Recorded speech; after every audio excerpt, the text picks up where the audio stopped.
Hello, and welcome to The Dungeon. I'm your host, Rob. And in today's video, we're going to be looking at a different game system. This one is called Endless Realms. It's one that I've mentioned before, but it's from a place called Lunar. I don't know if it's Lunar Games, Lunar Publishing, whatever it is. But definitely more of an obscure place. My friends actually saw it at a gaming convention. They just had a booth there, and they thought it looked interesting. So I think they just bought the books on Amazon, and we decided to learn the rules and give it a shot. So I figured I'd just talk about it a bit. We're kind of in that weird space right now where, or at least I am. I shouldn't say we, but I'm kind of waiting for 1 D&D or 6th edition or whatever they're going to call it. But we're kind of, not moving away from 5th edition. We're still playing 5th edition right now. But actually, we've got kind of like 3 games going at the same time. So one week we play D&D, which is like a Krynn, World of Krynn based campaign. And then the next week we play Star Wars, the tabletop by Fantasy Flight Games. And the next week we play Cyberpunk Red. And then we just, go back to D&D. So right now we have 3 different campaigns with 3 different DMs, which is kind of nice for me because I'm not DMing any of them. I'm actually just a player in all 3. And, that's kind of been a neat experience. We sort of wanted to try some other stuff because, what can I say? Wizards has been, kind of lame lately. And like I said, I'm not saying I'm not going to play 6th edition. I think I will, or whatever it ends up being called, But I'm sort of in that spot where I'm just ready for it to come out. I don't want to have to do a bunch of videos on they made a slight change to this rule, which is still being tested, I'm not saying that other people can't do that. Nothing wrong with those types of videos. That's fine. It's just I'm kind of waiting for a finished product so that we can actually play it and start trying that. But I'm also just kind of wanting to try new things lately. And, I've played a bunch of other role-playing games in the past, and this has been a nice opportunity to experiment and try some new stuff. So, as far as Endless Realms, I really like the system. The combat is pretty streamlined unless you're waiting on Jaden to take his turn, in which case it takes forever. But that's a Jaden thing, not the game thing. Basically, it just uses a D10, and then you just add the D10 to whatever your bonuses are. They're going to make a dodge or defense roll with a D10 plus whatever their bonuses are. If you succeed by enough, then you do lots of damage. If you barely succeed, you do minimum damage. That's one thing I do like about this game as well, is you're not rolling for the damage actually. The damage is either low or high. And if you have barely any successes, I believe it's 0, 1, or 2 you do low damage, and 3 plus you automatically do high damage. And you've got exploding 10s, you've also got exploding 1s. So, that could be fun. The game is a level-based system, sort of like Dungeons & Dragons. In fact, it caps out at level 20, and it uses the exact same spell progression that D&D does too, right? So if you're a level 5 pure caster, you're going to have 3rd level spells. You're going to get 4th at level 7 and 5th at 9, etc., right? So that's pretty much all the same. The races in this are actually pretty unique, though. I do like that they designed all their own races. The game kind of has more of an anime feel to it. Here's kind of a lineup of all their races. So we've got the Almiran, which are like these immortal bunny unicorn girls. They're all female. That's them there.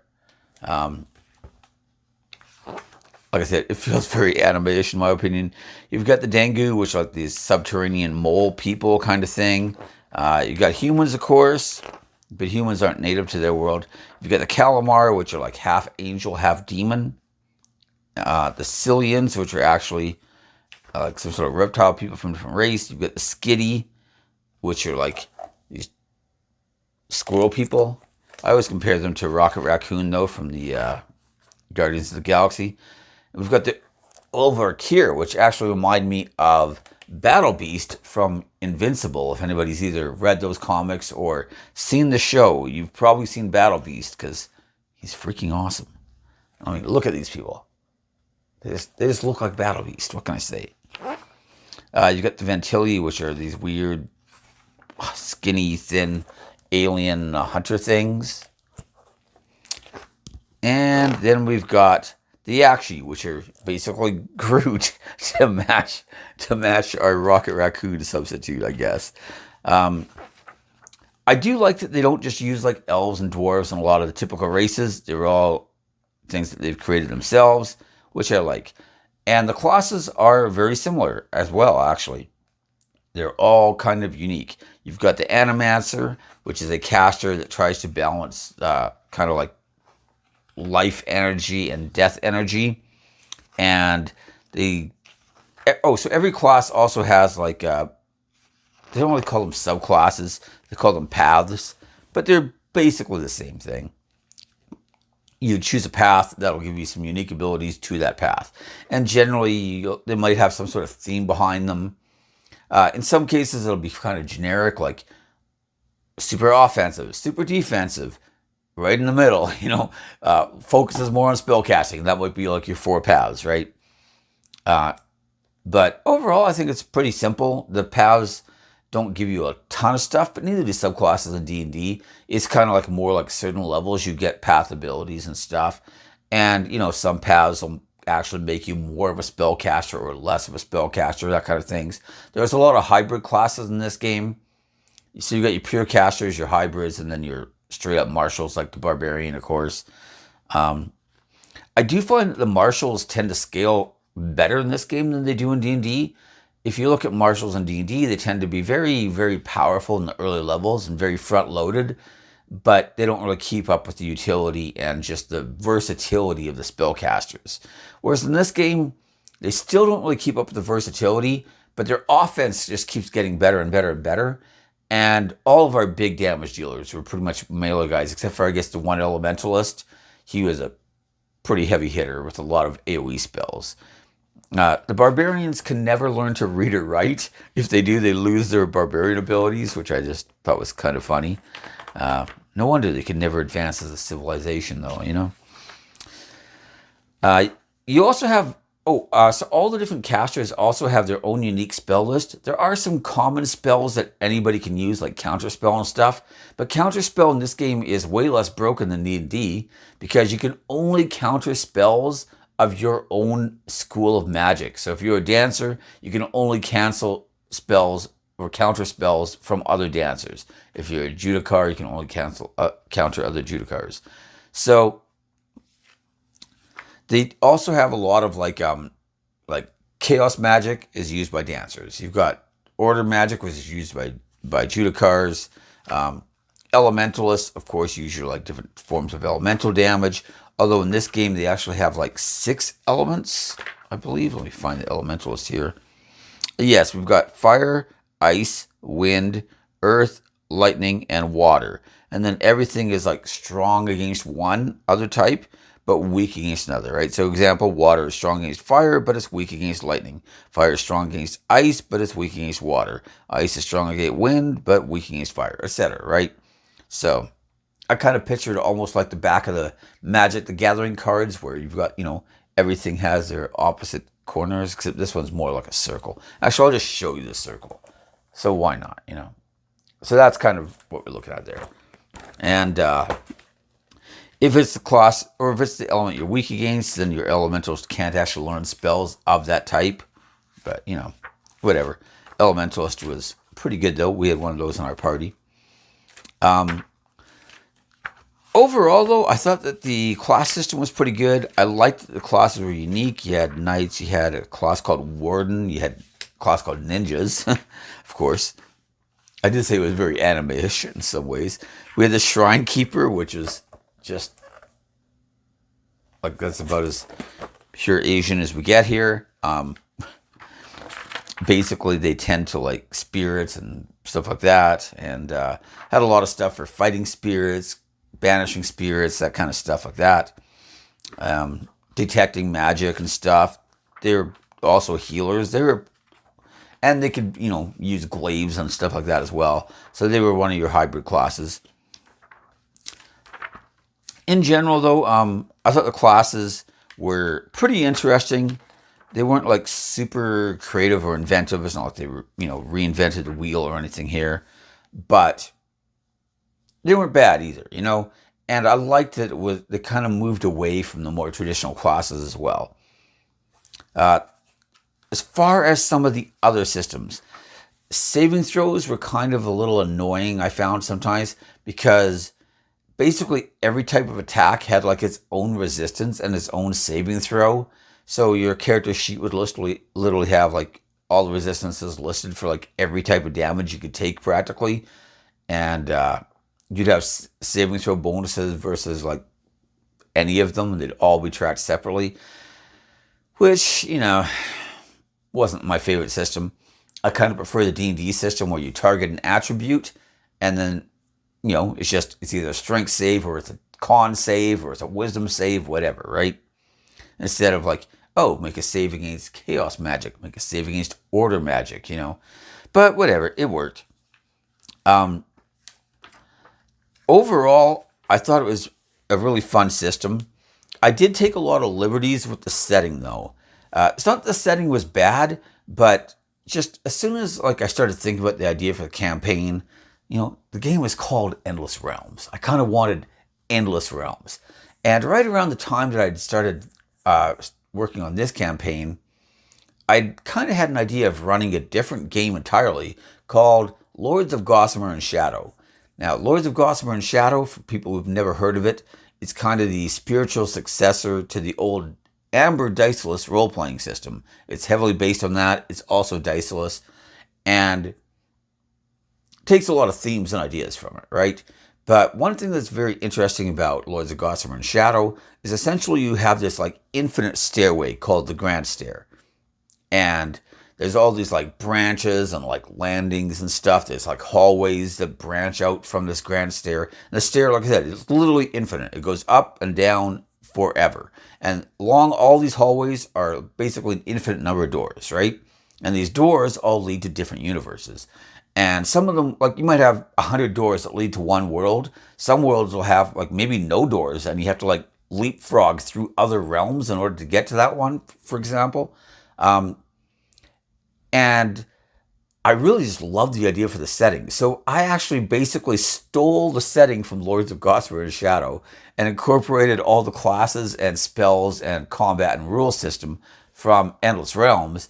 And that's how I ended up making my campaign. It was kind of like this weird, I kind of had an idea for this game, but everybody wants to play this game. And I'm like, boom. But it ended up being a lot of fun. It was a good campaign. I won't go into a ton of detail to talk about the campaign itself. Maybe I'll do later videos about that. But among other things, like I said, there's a lot of just endless possibilities through all these infinite worlds, right? And some of the worlds have their own rules and stuff. But a bunch of them are just different versions of Earth. So one of the worlds I decided to use is basically just Pacific Rim. It's basically just giant kaiju fighting people in giant mechs in Japan, because Japan's basically the only country left in the world at this point that hasn't fallen to the creatures that make the kaiju. And the players had a lot of fun in that one. Got to pilot giant mechs fighting giant Godzilla monsters. So through Japan. So that was kind of fun. Yeah, there's a lot of stuff I did with Koreans in this game too. I don't know if I was influenced by all the Korean dramas that I was watching at the time, and continue to still watch because I love Korean shows, it turns out. Who knew? But anyways, I don't know what it was. But one of the first things that they encountered is I actually started them in a spaceship, which of course they're not prepared for at all because they're from a fantasy world. I did tell them that there was going to be some high-tech stuff. And they were going to be going to different realms and stuff. But they weren't expecting to come out of hypersleep and be on a spaceship when they have no idea what it is, right? But anyways, they ended up meeting a bunch of Koreans, and they find out about this one villain, essentially, named Chairman Kim.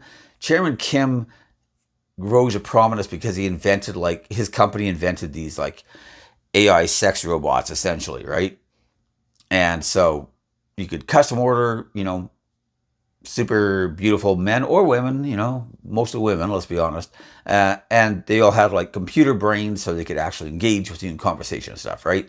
So that alone already kind of slimy, but whatever.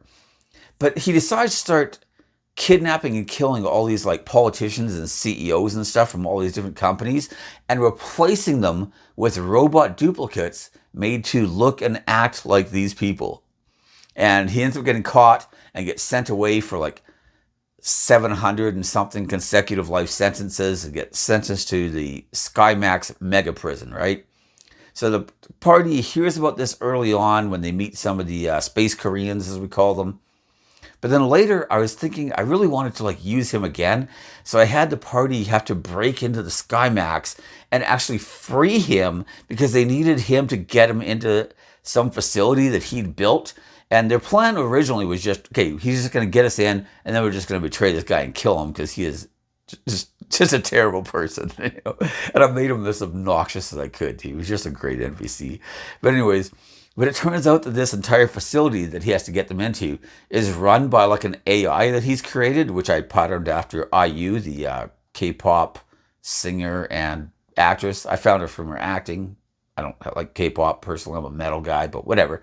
But I found her from her acting, so I decided to use a bunch of these Korean celebrities as the basis of all these like androids and artificial intelligence stuff, right? But that kind of caused the party a problem because they wanted to just betray this guy and kill the guy, but then it turns out the entire thing is run by his voice commands to the AI. But the AI ends up betraying him later, and the party ends up throwing him out of an airlock on their way back. So, he meets a terrible end, but that's all right. But overall, it ended up being a really cool campaign. There was like this dream world that everybody liked too. They had to like help all the people. Basically, these people like trapped in like this nightmare realm. And it's not even the real people. It's just like dream versions of these people that are still trapped here, reliving, these experiences over and over again. But because they're actually just dream versions of themselves, they have no ability to ever break out of the cycle, right?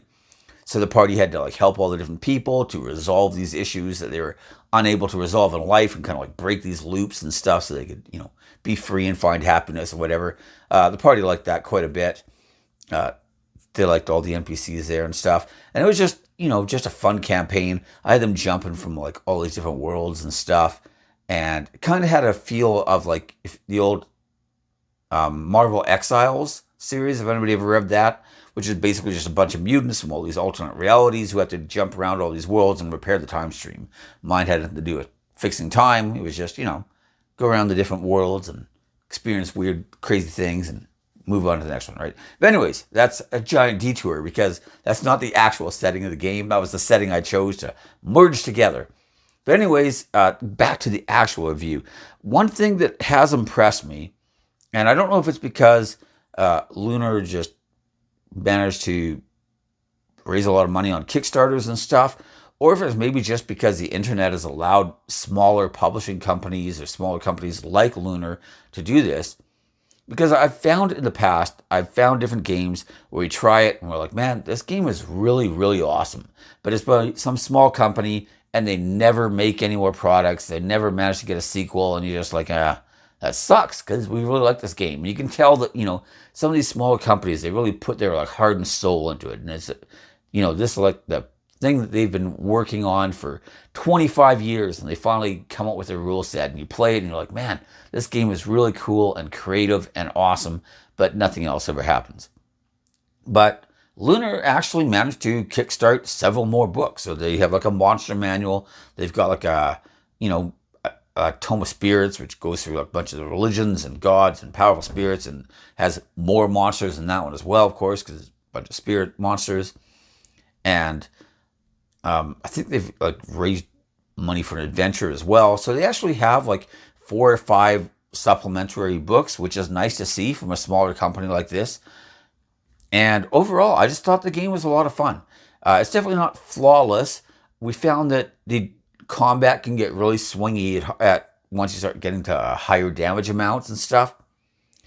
Still not as bad as The Witcher was for swingy combat, but it does get kind of bad because like with the low-high system, your armor soaks the damage and negates a certain amount, and then after that you just start taking much of damage, which you soak with your hit points, right?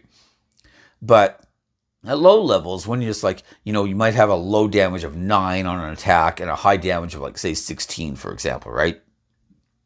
But at higher levels, the low damage might be like 25 and the high damage could be like 45 or 47 or 50 or whatever it is, right?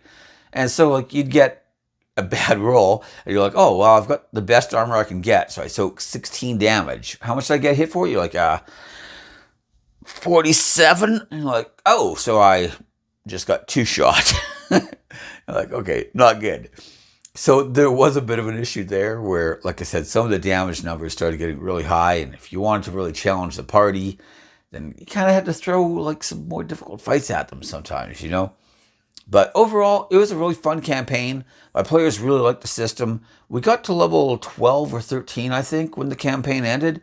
And a couple of players did say that they would like me to make a follow-up campaign at some point so they could play these characters and hopefully get to 20. So who knows? Maybe I'll think about something like that. I think that could be kind of fun. There's a bunch more worlds that they actually have called Gossamer Worlds for the Lords of Gossamer and Shadow compendium, which they have free PDF online, which I was able to find, so that was helpful. But I have a bunch of my own ideas for worlds as well, which are, I always kind of like steal things from other sources and combine them with my own ideas, and that's sort of how I come up with everything, really. Or just combine weird things that seemingly unrelated, like say 2 entirely different game systems. But whatever, not important.